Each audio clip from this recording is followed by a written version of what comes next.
Known to every culture in one form or another is the prayer, "Cast me not aside in my old age. At the end of my strength, do not abandon me." And only the Eskimos seem hard-headed enough to believe that the kindest thing you can do to a parent who has outlived his body is put him away somewhere in a lonely slab of ice where he can shed his life without unseemly fuss or inconvenience to his loved ones. Nicholas Kovar is an Eskimo at heart. His motives may not be as spiritual, but then the slab of ice he has chosen for his father's golden age is also not quite as bleak.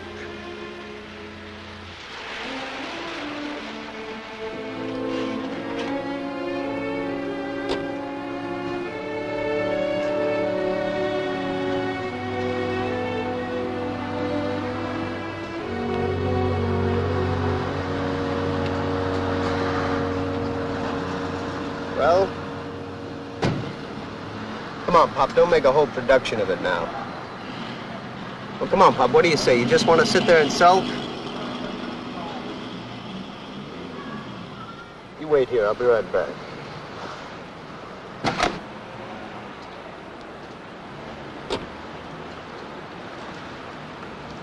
Come on, Pop.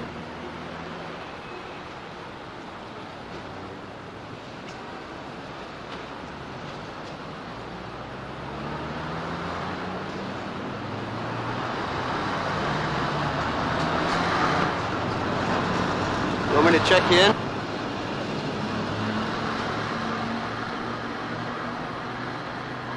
Well, it's all arranged anyway.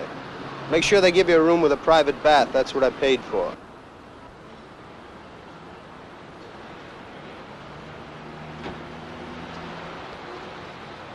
Well, be good.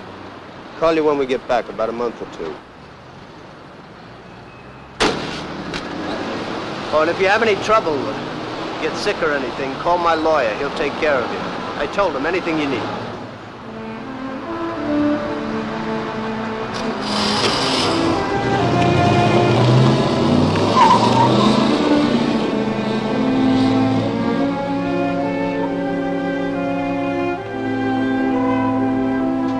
Need any help with that? Huh? The suitcase. What are you, the bellboy? The office is right in there, the first door to the right.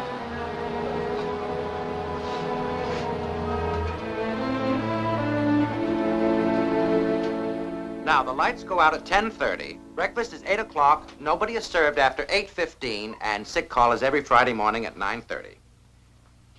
This room don't have a private phone? No, some of the guests have one installed at their own expense. But your son asked me specifically that you were not to have a phone.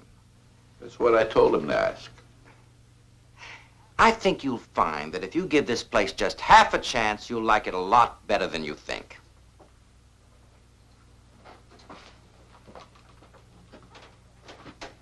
If you need one, there's a payphone down the hall. If you want to jump, better do it from the roof. All you do from here is break your leg. I'm not ready to die yet. Why not? I wouldn't do my son that favor. I'm Jimmy Fenton. Good to see a man in this death house. You disposed for a game of gin? 1/10 of a cent a point? Excuse me. Gotta make some phone calls.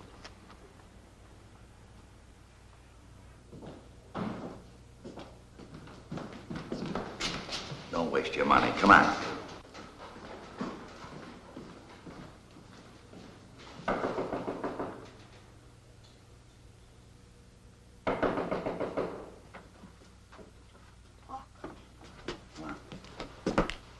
A friend of mine here, he wants to use your phone. You go on down the game room. I'll call you when he's through. What about? Go on, go on. Be my guest.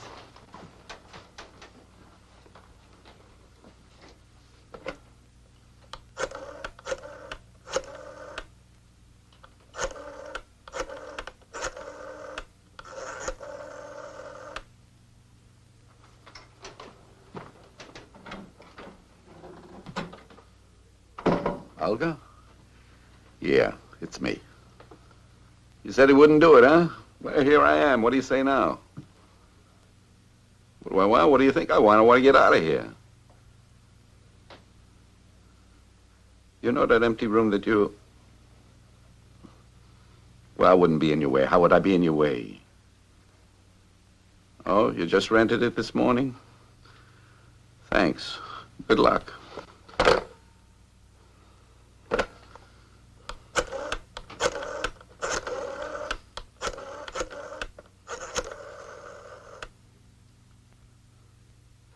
Edith, it's me. Huh? He checked me here like you leave a package at the parcel room at Penn Station. Listen, could I move in with you and Harry just until... Oh, I see. But could you at least loan me a couple of dollars for a furnished room just until... Oh, he did.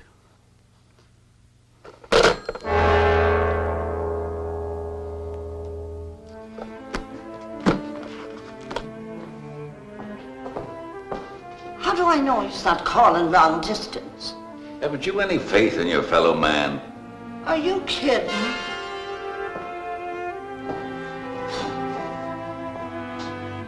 Hello? Alitalia Airlines? You know that flight 202 you got leaving at 1 o'clock? Well, here's a word to the wise. You better check everybody's baggage that's getting on that plane, because you're liable to find a high explosive bomb. You hear what I said? A bomb.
About the bomb.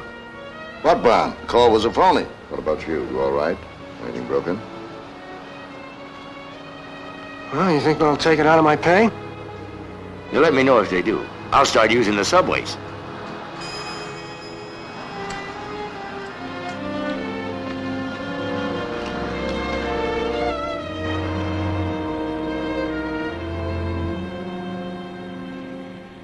Yes, sir. Well, thank you very much. Wish I had a nickel for every homicidal maniac running around loose and the cops afraid to arrest him because he didn't kill anybody yet. Yes, sir. Thank you very much. Sir, you please. Oh, we're together. Well, that's all right.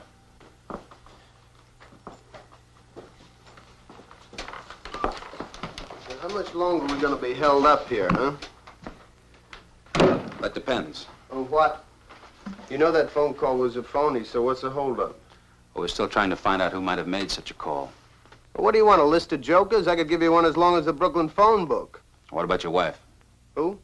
Oh, she don't know. She's with me. Is there anyone who might have a specific grievance against you? Like somebody, perhaps, who didn't want you to make this trip? You got me, buddy.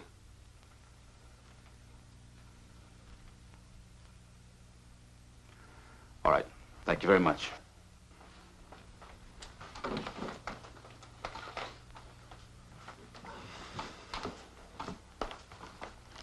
Sir, you.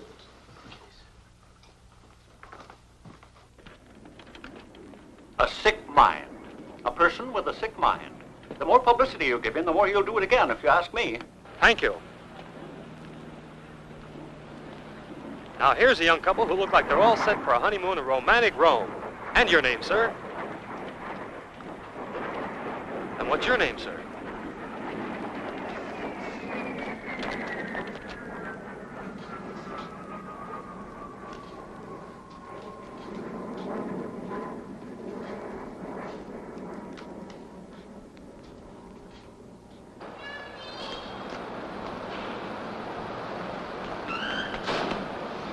That was your kid, wasn't it?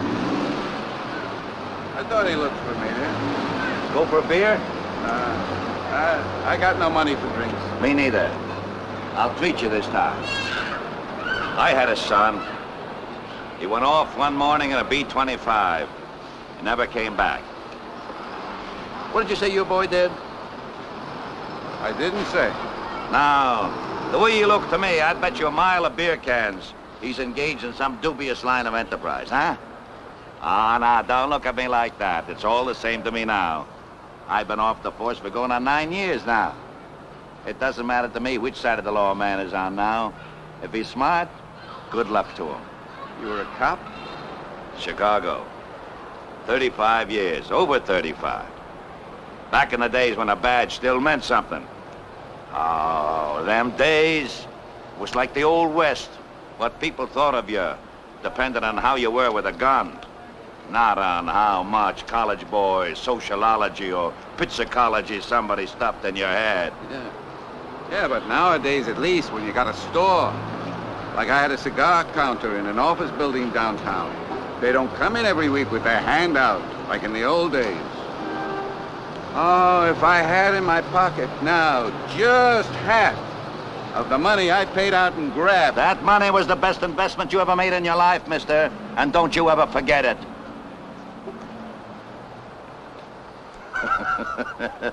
What are we fighting about? The war is over, ain't it? For both of us.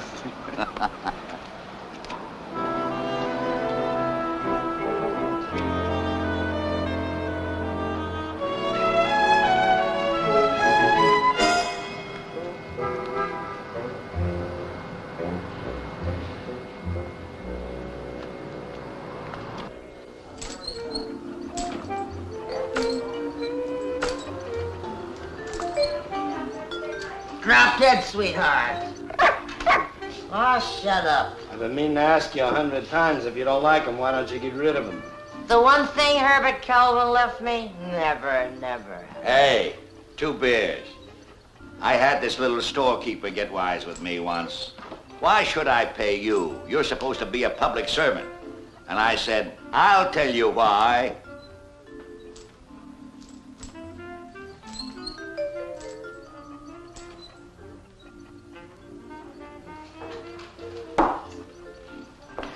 Come on, come on. It's what you wanted, wasn't it? I'll see you later. Right, Mrs. Kelvin.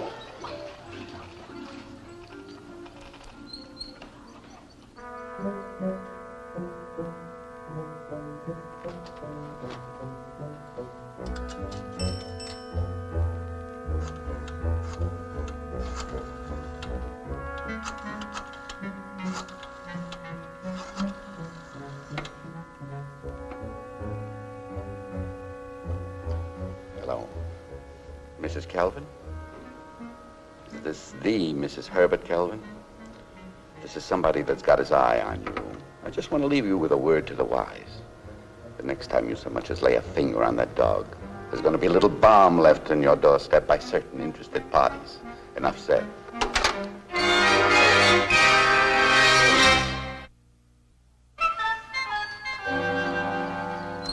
Personally, I think he's just using that dog as an excuse. It used to be my husband's. May he rest in peace. Even looks a little bit like him, don't you, honey? Well, what are you gonna do about it? Well, we can't trace a car once it's been completed. You mean you're not gonna do a thing? And we can have a patrolman keep a special eye on your house. I still say he's using that dog for an excuse. Well, I love this dog as much as I ever loved my dear husband. Well, say goodbye, Herbert. Goodbye, Herbert. Not you, him. Goodbye, Herbert. So long. What was that? Another bomb threat. Silly season starting again, huh?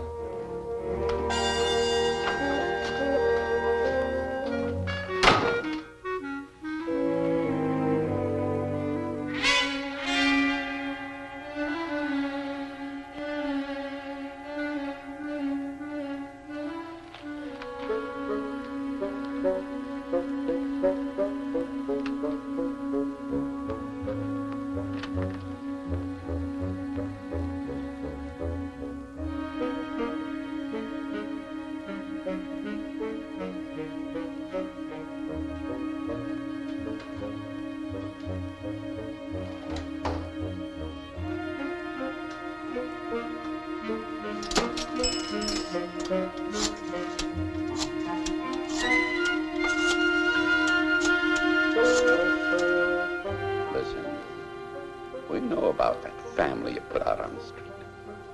Never mind about my name. We've got our eye on you, mister.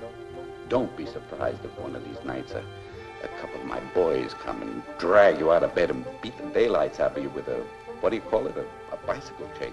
Enough said.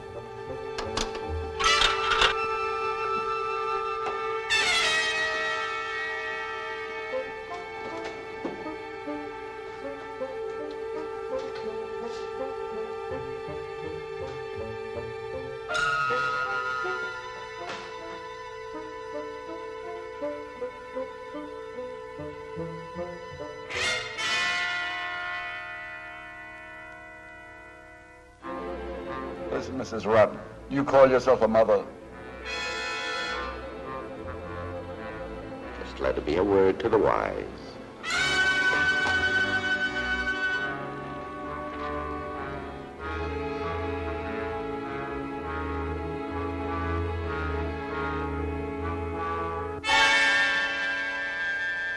I got no enemies on my conscience. My conscience is clear. Where do you get off accusing me of having enemies? If there's one man I haven't treated right, you find him. All right. Sit down. Take it easy. Now, excuse me. I'll be back in a minute.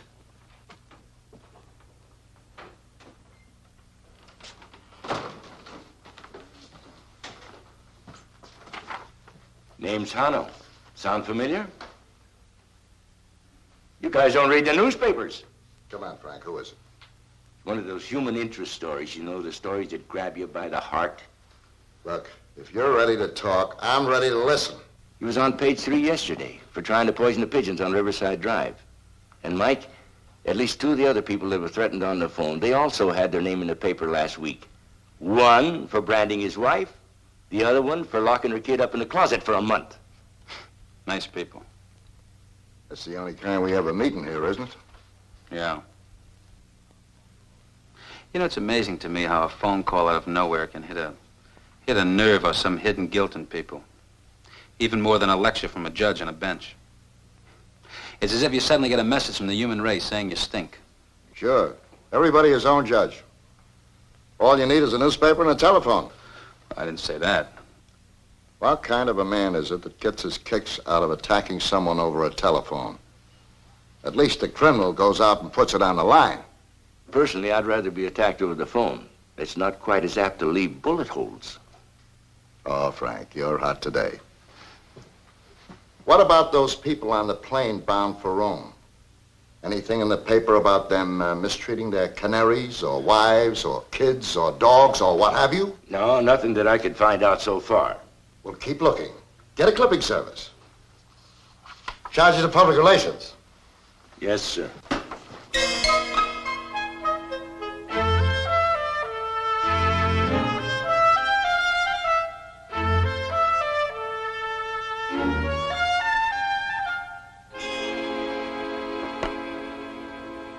You know, I had you figured for a criminal type from the minute you moved in here. Who, me? Well, what are you talking about? Your head, the contours of your skull, the space between your eyes. Man, I could have spotted you in a crowd of 100,000. Come on, it's your move. The archetypical murderer. In your heart, I mean. Oh, mind you, it's nothing against you personal. You can't help the shape of the head you're born with. You ever hear of Lombroso's theory of criminal identification?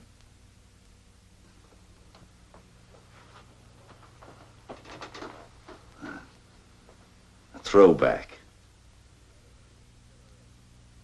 The head of a killer ape. Yes, sir. Mr. Lombroso sure had your number, buddy. I'm a murderer. Me, huh? So, who'd I kill? Where's the body? Show it to me. You know what you got in your head? Rocks from old age. If I'm a murderer, how come you're always hanging around with me, huh? What are you getting so mad about? I just wanted to let you know how we stand. I don't want to know nothing from you. Out of my room, you garbage. Out! Sit down. Out! The other night when you were sneaking down the hall to make that phone call, we got our eye on you, mister. That's when I realized I was right about you. You got the impulse to murder, but you ain't got the intestinal fortitude. So you make phone calls and you kill people over the phone. Some detective. I take it back. You don't have rocks in your head. You got pebbles. Play games with old Fenton. You didn't buy no scrapbook for just one little clipping. Why, you're a blasted old criminal mastermind. Yes, sir. Scrapbook? No. Ah. You're mighty interested in that foul fiend that's been making them mysterious telephone threats, ain't you? Friend of yours? Now, that's gonna cost you. You're gonna take this to the police? Now, why would I do a silly thing like that? To turn in the only friend I got in this boneyard. Why, I'd miss you. Don't you know that? Where else would I find anybody who put up with a mean old harness bull like me? How much?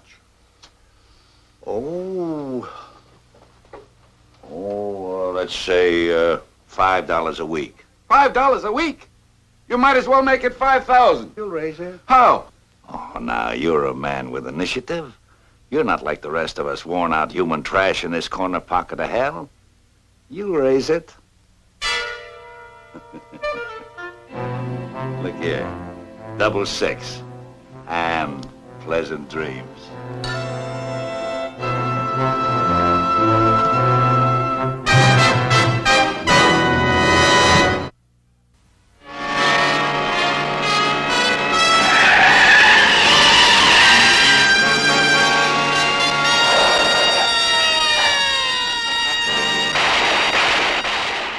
If any of these boys ever tried to operate like that in Chicago, they wouldn't last out the week, I guarantee you that. Look at them eat it up. That's a 38 police special, 6-shot.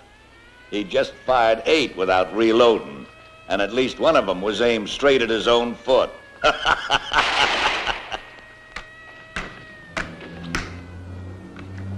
That's 40 cents I owe you. Come here. You may deduct 40 cents from my first installment. You're very kind.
Stylish move, Mr. Culver. Oh, yeah.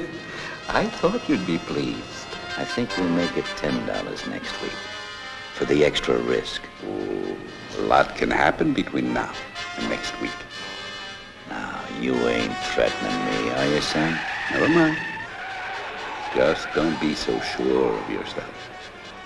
I know there ain't hardly a man ever born that ain't capable of homicide if he's pushed hard enough and long enough. But you ain't one of them. It don't matter what Mr. Lombroso said about the shape of your noggin. Just keep it up, friend. Just keep it up.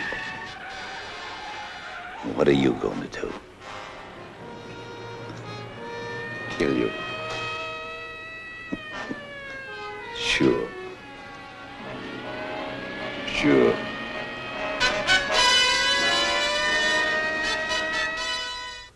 And that's all he took. You're sure? No radios, letter openers, clocks, electric shavers, postage stamps? Just $5.36. All right, Miss Morgan. I'll be over in a little while. The old folks' home. Somebody broke into the petty cash box and took $5.36 and nothing else. Hey, you want a piece of the action? No thanks. Oh. She wants to know, can we put the inmates through a lie detector test without hurting their feelings? 65th Squad, Clint. Just a minute. Frank, it's for you. Yeah.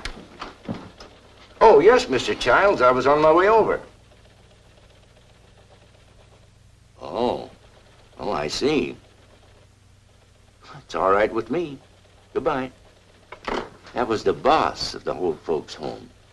Now, he seems to see it a little bit different. He's afraid it'll be bad for business. Did you ever get the feeling that you wanted to go? Then you got the feeling that you wanted to stay? You know, this could have been my biggest case.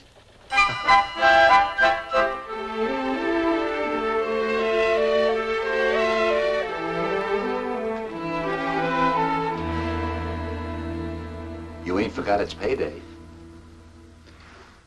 I'm a sick man. The 10.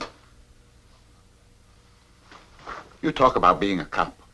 All you were was a cheap grafter, a bloodsucker, a parasite, an extortionist, and a lousy rat fink. Well, that's where you're dead wrong, mister. You know what a cop is? You know what he is?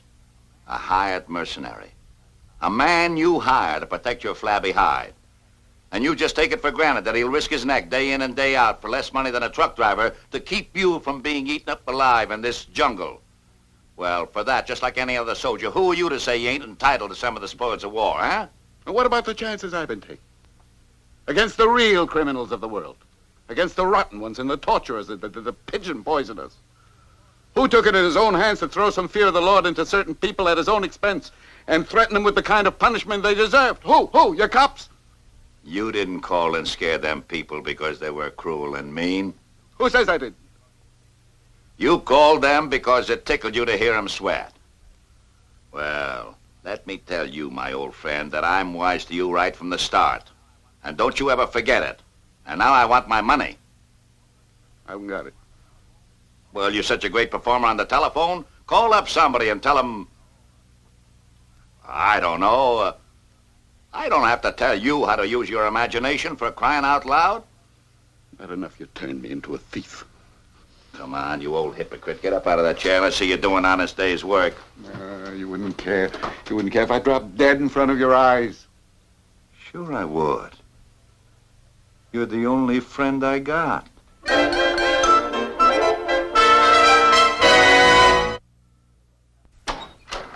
Mike, it happened again, those phone calls. I'm afraid you're right. He's not doing it for kicks anymore. Well, what's he doing it for? Sammy's asking for money. Some people whose kid was caught tying firecrackers to a cat. He read them out pretty good, and then he told them to leave $10 in a shoebox in a certain trash can in Central Park. Otherwise, he said he's going to put a hand grenade through their window. $10. Say, there's a big operator. Well, I guess we'll have to arrange for a stakeout. Oh, I'm afraid that's too late. Huh? Well, the money was due yesterday, and they left it. What'd they call us for? Just want to make us feel good? No, they said that a few minutes after they put the money in the trash can, along came a garbage truck and emptied out the trash can. Now they're not sure if the guy got the money or not. So they want us to give him 24 hours protection against hand grenades. Okay. Get word to the officer on the beat to keep an eye on the house. Right. $10. Big operator.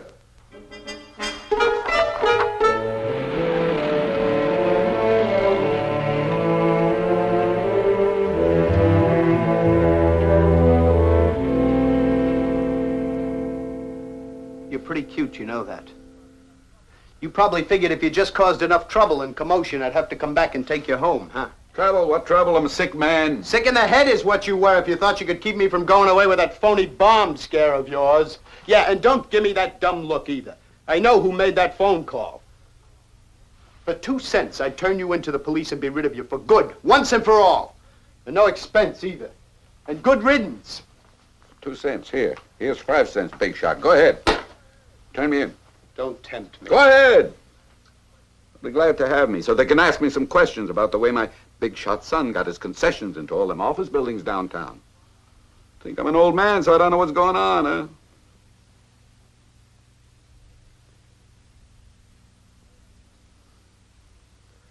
All right. All right, Fink.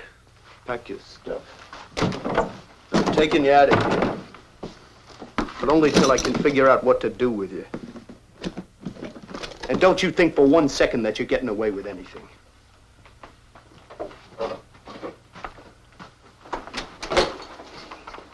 I want to wish you a long life and happiness. May you have lots of children.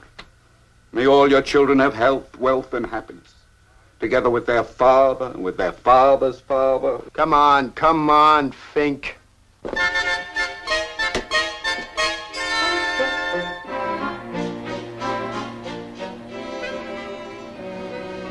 Come on, will you? Now.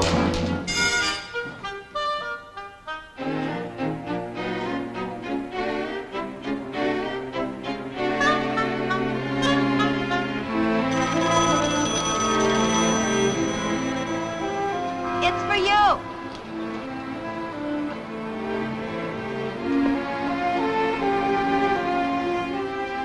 Me?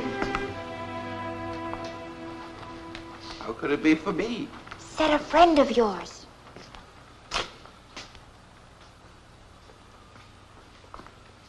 Hello? Who's this? Hey, you old thief, how you been? I've been missing you something awful. How about a game of pinochle, huh? I'm sorry, sir. You must have the wrong number. Come on now, son. Don't give me a hard time or I might just feel obliged to come a-calling. You're out of your mind. You can't come here. Why not? Ain't you allowed to have visitors?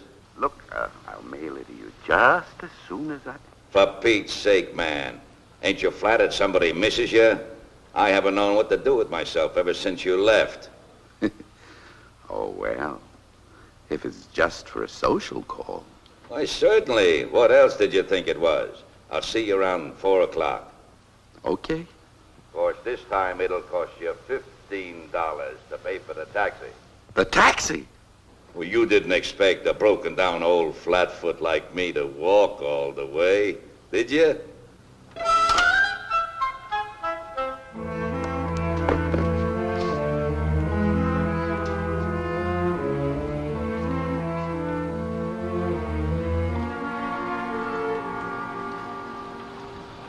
Who you screaming at? Huh? About a taxi. Oh. That was some fella at the old age home, a bookie.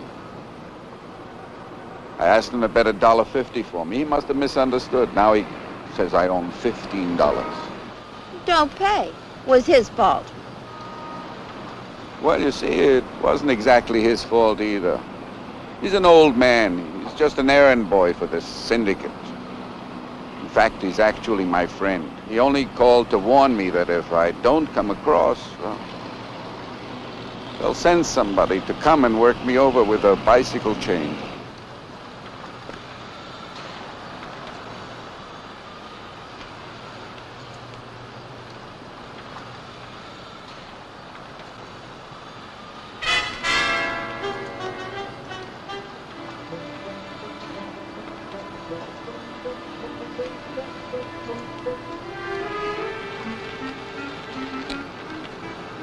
Listen, Nick finds out. You'll bust your jaw. I'm not going to tell him.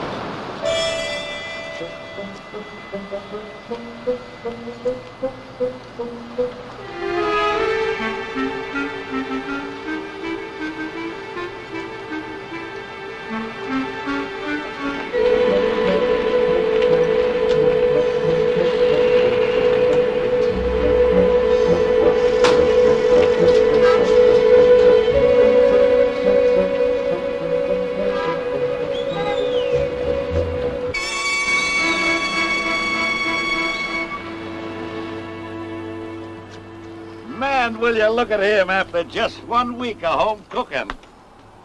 Coffee or tea? Now, why don't you just go ahead and surprise me? Sit down, son. Make yourself to home. Well, here. Man, will you look at that? You spoil me like that, you're liable to have me for a steady guest. Your husband better watch out. I ain't quite the man I used to be, but I'm still dangerous as a rattlesnake. Ask your pop.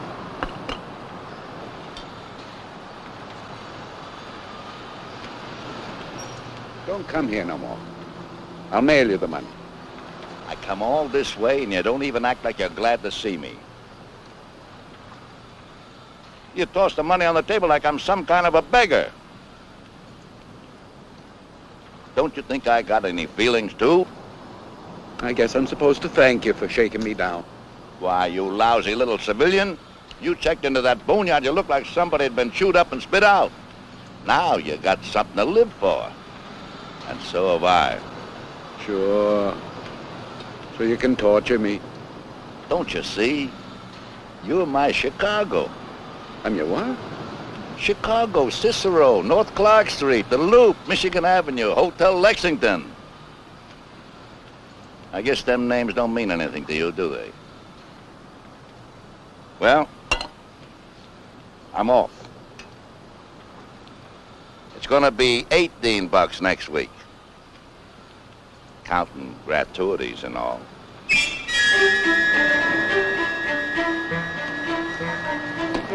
So long, Mrs. Culver. See you next week.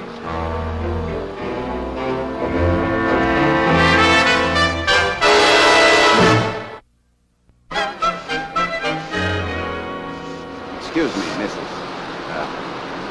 My name's Culver. I live just down the block. I was wondering, could you use a handyman for a couple hours a week? $1.50 an hour. Or a reliable babysitter? Huh? Maybe I thought you could use a man evenings. I used to run a cigar stand downtown over 20 years, till I got varicose veins. But I could still... Maybe you need somebody to sweep out. $1 an hour. Mister, I gotta make some money.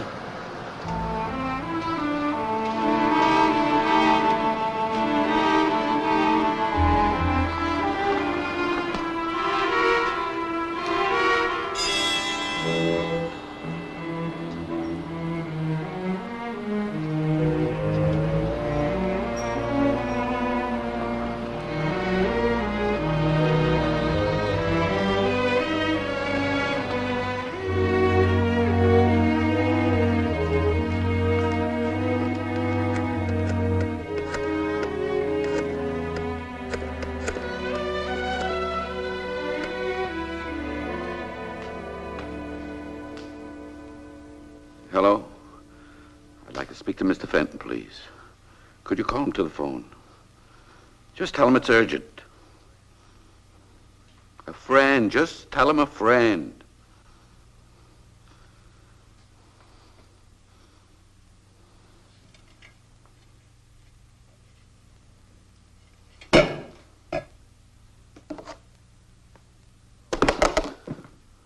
Hello, Fenton? It's me. Listen. Listen. Will you listen? You got to give me a couple of extra days this time. You got to. I just couldn't raise it. That's too bad, because I'm going to be there right on time. And I ain't leaving empty-handed. Yeah, well, maybe you're not going to leave at all. You thinking of knocking me off? Well, just let it be a word to the wise. Now, son, I'm going to tell you something because we're good old buddies, and I wouldn't want to see you step out of your class. Killing a man, even if you got a loaded gun in your hand. Now, to croak a man, now, that takes a whole lot of cool-headedness, not to mention dexterity, and just plain old moxie, all of which you ain't got none of. Now, I think it's time that you learn the facts, son. The deadliest instrument you'll ever use is the good old telephone. Now, why don't you use your skill with that fine piece of machinery and start to raise a little money by tomorrow, huh? I'll see you then.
think we got him this time, the vigilante. The nut who's been making all the phone calls. He just talked to the parents of that missing boy. He told them to leave $100 in a white sandwich bag tomorrow afternoon at 4 o'clock on Central Park West, under the bench, facing 87th Street. The father didn't object to the stakeout. No, but Mike, who was going to snatch a kid for $100? Shakedown. Sure, of course it is. Oh, he warned the father specifically not to notify the police. He said he'd be heavily armed and he'd shoot to kill. Are you sure it's the same guy made all those other phone calls? Yeah, I think so, by some of the expressions he used. High explosive bomb, enough said, a word to the wise. He didn't threaten the kid? No, but actually he didn't seem to know very much more about that boy than he could have learned from the newspapers. All right. Just in case it isn't the vigilante, or just in case it is and he turns out to be dangerous, let's not take any chances. Okay? Okay. Make the arrangements. Right. Listen, I can't meet you at the house because my daughter-in-law, she got suspicious, see?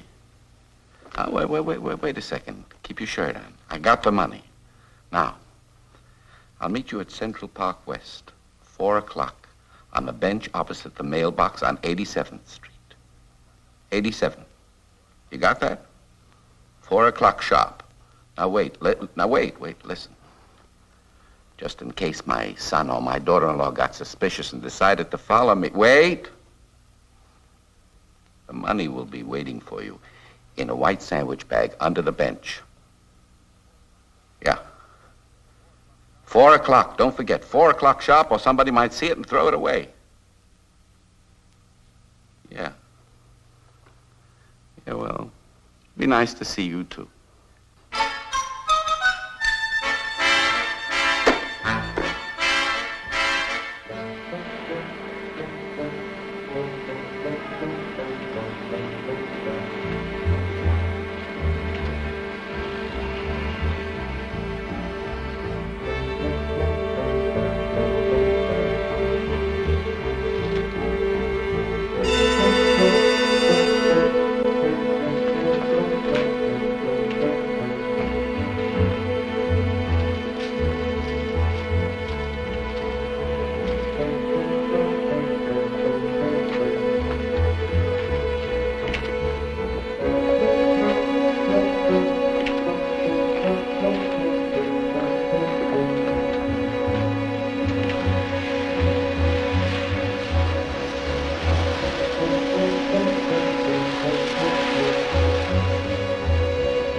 Don't touch that bag. Huh?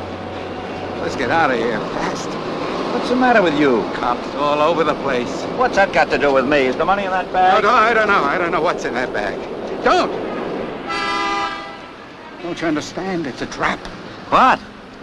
The minute you pick up that bag, they'll shoot you down like a dog.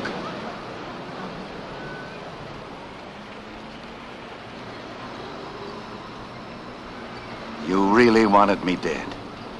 You wanted them to kill me. Was that all our friendship meant to you?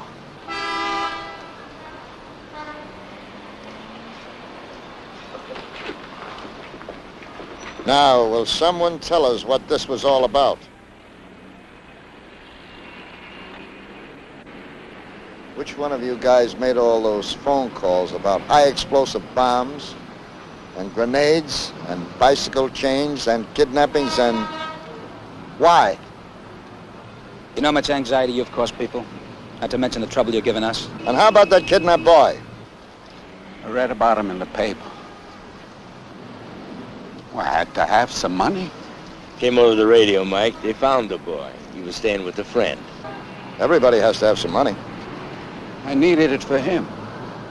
He found out about the calls, so I had to put him on the payroll. Payroll? You know, like a cop. Now, let's get this straight. You were paying this man off for something. You wanted to get rid of him, so you maneuvered him in a spot where he might get killed, huh? Well, I changed my mind, didn't I? Don't worry, I'm not going to press charges. You're not going to press charges. Okay, Pop. Both of you. You're coming down to the precinct house with me, and we're going to get this thing sorted out. All of a sudden, when I was standing over there waiting for him to shoot you down, it hit me. Culver, what are you doing? He's your friend. Come on, let's go.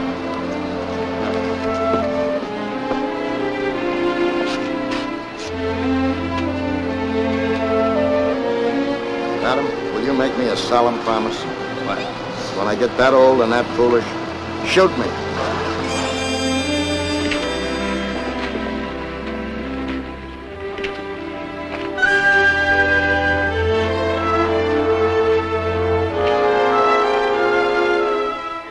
There are 8 million stories in the naked city.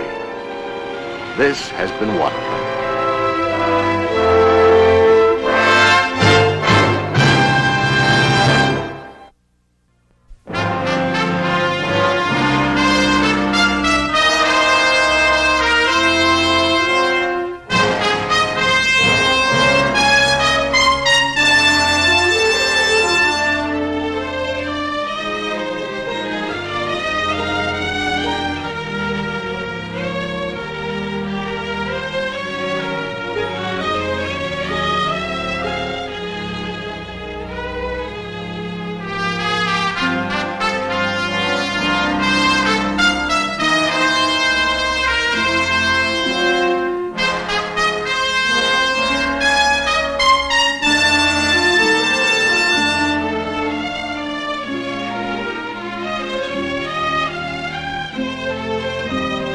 This has been a Screen Gems film presentation.